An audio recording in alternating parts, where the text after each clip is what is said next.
గత 4-5 రోజుల మట్టి తిరుపతిలో మరి జరుగుతున్నటువంటి పరిణామాలు పరిస్థితి రాష్ట్రం అంతా కూడా దేశం అంతా కూడా అందరూ చూస్తారు.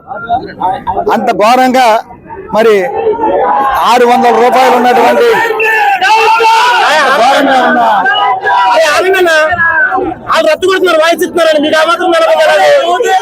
అది అంత ఘోరంగా మరి జరిగినటువంటి 600 రూపాయలు అనే నెయ్యిని 350-20 రూపాయలకి ఇస్తున్నారంటే అది ఎంత కలిసిందో ఏం కలిసిందో దాన్ని మరి సిబిఐ దర్యాప్తులో వాళ్ళే చెప్పి వాళ్ళు ఎంతో పందికోవ కలిసిందని లేదా చేపల కలిసిందని రకరకాల కల్తీలు కలిసినాయని వాళ్ళు చెప్తున్నారు. వాళ్ళతో మీరు క్లారిటీ ఇవ్వాల్సిన బాధ్యత మర్చిపోయి నిన్న మీటింగ్ ప్రెస్ మీట్ పెట్టి పేర్ని నాని గారు మా యొక్క నాయకుడు పవన్ కళ్యాణ్ గారిని మరి చంద్రబాబు నాయుడు గారిని ఇష్టానుసారంగా మాట్లాడతాం.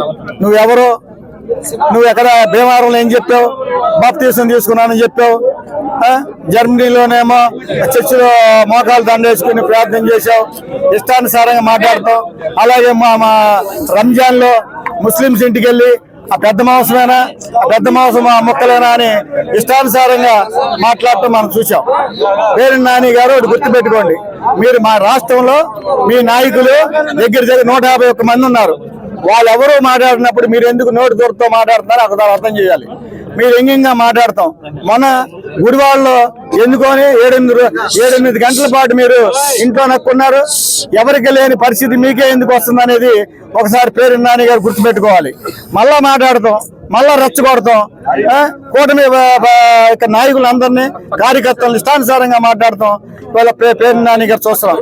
పర్సనల్ విషయాలు మీకెందుకు, వాళ్ళ పిల్లలకి ఏ పేర్లు పెట్టుకుంటే మీకెందుకండి, వాళ్ళ పిల్లలకి ఏ పేర్లు పెట్టుకుంటే మీకెందుకు, ఆయన బాప్టిజం తీసుకుంటే మీకెందుకు, బాప్టిజం తీసుకోకపోతే మీకెందుకు, ఆయన ఏమన్నా మీ ఇంటి గురించి మాట్లాడా, మీ గురించి మాట్లాడా?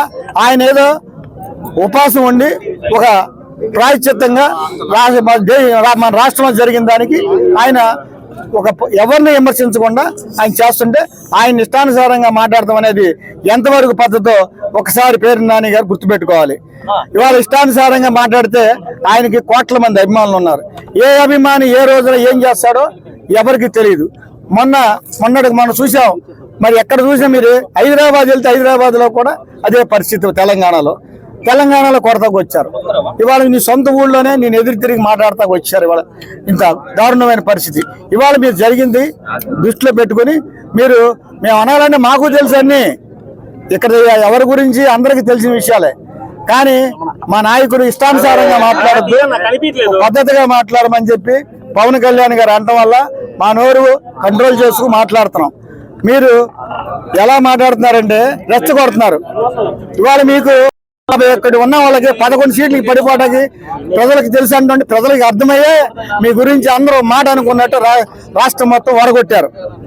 మీరు ఉన్నప్పుడు మా డిమాండ్ ఒకటే, మా డిమాండ్ ఏంటంటే క్షమాపణ చెప్పాలి. వేరే నాని గారు క్షమాపణ చెప్పాలి.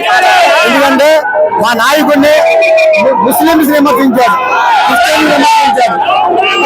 ఆయన ఇష్టానుసారంగా మాట్లాడారు. ఆయన క్షమాపణ చెప్పాలి. చాణక్య ఛానల్ కి సబ్స్క్రైబ్ చేస్తే మాకు ఇంకా మంచి వీడియోస్ ని న్యూసెస్ ని చేయడానికి మాకు మోటివేషన్ ఉంటుంది. Thank you and don't forget to subscribe Chanakya channel.